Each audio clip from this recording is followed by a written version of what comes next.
Ada beberapa pertanyaan masuk di inbox tentang amenorrhea primer. Amenorrhea primer ini sangat penting kita bahas karena menyangkut masa depan reproduksi seorang wanita. Amenorrhea primer artinya tidak pernah haid sama sekali. Kita definisikan atau kita tegakkan diagnosa amenorrhea primer apabila usia si wanita ini sudah mencapai usia 14 tahun tapi kita tidak menemukan adanya tanda-tanda seks sekunder. Tidak ada pertumbuhan rambut di kemaluan, rambut di ketiak maupun pertumbuhan payudara. Atau usianya sudah mencapai usia 16 tahun, sudah ada pertumbuhan seks sekunder yaitu rambut ketiak, rambut kemaluan dan payudara tetapi tidak haid juga.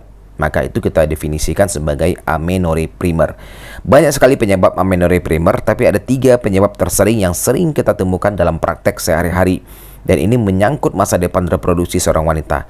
Yang penyebab pertama adalah MRKH syndrome atau Mayer-Rokitansky-Hausner syndrome atau MRKH syndrome.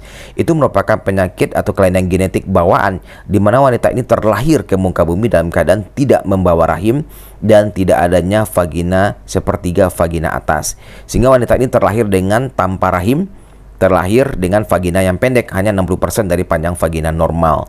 Otomatis wanita ini tidak bisa haid, otomatis tidak bisa hamil dan tidak bisa melahirkan karena tanpa rahim. Tapi dia tetap memiliki 2 indung telur yang sehat dan kedua indung telur ini tetap memproduksi hormon estrogen dan hormon progesteron sehingga wanita ini tidak kekurangan hormon sama sekali. Tetapi dia tidak bisa haid karena tidak punya rahim. Pada kasus demikian, maka solusinya adalah dilakukan operasi transplantasi rahim. Tapi itu baru dilakukan dalam tahap penelitian di negara maju maupun negara Jepang. Penyebab nomor 2 adalah AIS atau Androgen Insensitivity Syndrome. Itu adalah merupakan penyakit genetik bawaan juga, di mana secara genetik wanita ini sebenarnya kromosomnya adalah XY atau kromosom laki-laki. Jadi dia secara genetik adalah laki-laki sebenarnya.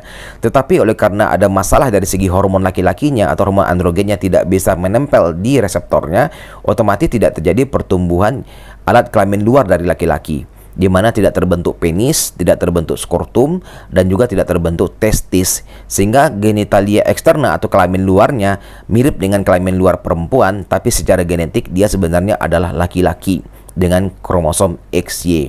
Maka ini otomatis dia tidak bisa hamil dan melahirkan karena dia otomatis tidak punya rahim, tidak punya indung telur juga karena dia sejatinya adalah laki-laki atau kromosom XY.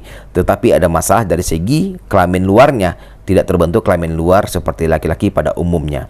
Penyebab nomor 3 adalah kita sebut dengan Turner syndrome. Ini sebetulnya dia perempuan, dia memiliki rahim, tapi ada masalah dari segi indung telurnya, di mana indung telurnya tidak bisa memproduksi sel telur sama sekali.